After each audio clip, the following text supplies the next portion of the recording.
আর এ রাজ্যে মুখ্যমন্ত্রী মমতা বন্দ্যোপাধ্যায় অভিযোগ করেছেন, অন্যান্য দলের নেতারা অভিযোগ করেছেন, দীর্ঘদিন ধরে ভোট আর অসহ্য গরমে ভোট হয়। মানুষ, নেতা নেত্রী তারাও জেরবার হয়ে যান। এই অসহ্য গরমে আর ভোট নয়, এবার ভোট এগিয়ে আনার পরিকল্পনা করছে নির্বাচন কমিশন। তবে ভোট প্রক্রিয়ার সময়সীমা নিয়ে, ভোট প্রক্রিয়ার সময়সীমা কমানো যাবে না। কথা বলবো প্রতিনিধি মৈত্রীর সঙ্গে। মৈত্রী, ঠিকই তাই, অসহ্য গরম। এবার তো পশ্চিমবঙ্গে যা গরম উঠেছিল, তাপমাত্রা উঠেছিল, মানে একেবারে এই ভোটের সময় নজিরবিহীন। কিন্তু এগিয়ে আনা বলতে, এগিয়ে আনার ক্ষেত্রেও তো একটা প্রবলেম হতে পারে যে পরীক্ষা, মাধ্যমিক, উচ্চ মাধ্যমিক সব পরীক্ষা থাকে। এই সব নিয়ে কি ভাবনা নির্বাচন কমিশনের? এবং 7 দফার কমে হবে না, 6 দফার কমে হবে না, কেন?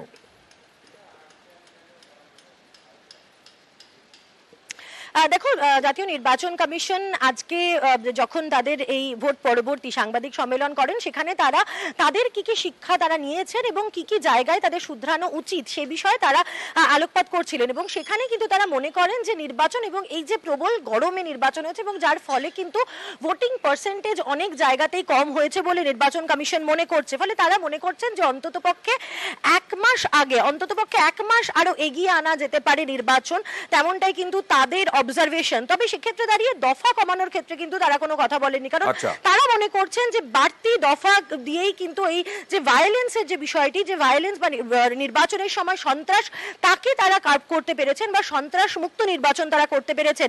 কিন্তু তারা একই সঙ্গে এটা তারা মনে করছেন যে অন্ততপক্ষে এই ভরা গরমে নয়, অন্তত আরো 1 মাস আগে নির্বাচন করা যেতে পারে। এবং সেটা নিয়ে নির্বাচন কমিশনার রাজীব কুমার কি বললেন এ নিয়ে দেখাবো।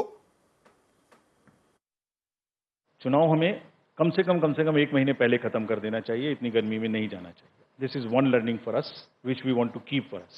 बहुत बड़ा चुनाव है, बहुत फोर्सेस लगती हैं, बहुत मूवमेंट है, हम इससे समय को कम नहीं कर सकते, लेकिन पहले कर सकते हैं, इतनी गर्मी में नहीं करना चाहिए। This is first.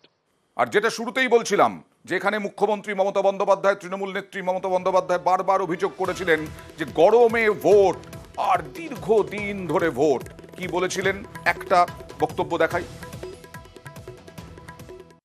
3 মাস ধরে নির্বাচন দিয়েছে, কোনোদিন কেউ শুনেছেন এত গরমে?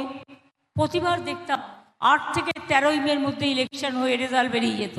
বিজেপির নিঘাত কোনো চক্রান্ত আছে, তা নাহলে জুন মাসের 4 তারিখ পর্যন্ত কেউ ইলেকশন নিয়ে যায়। আর এবার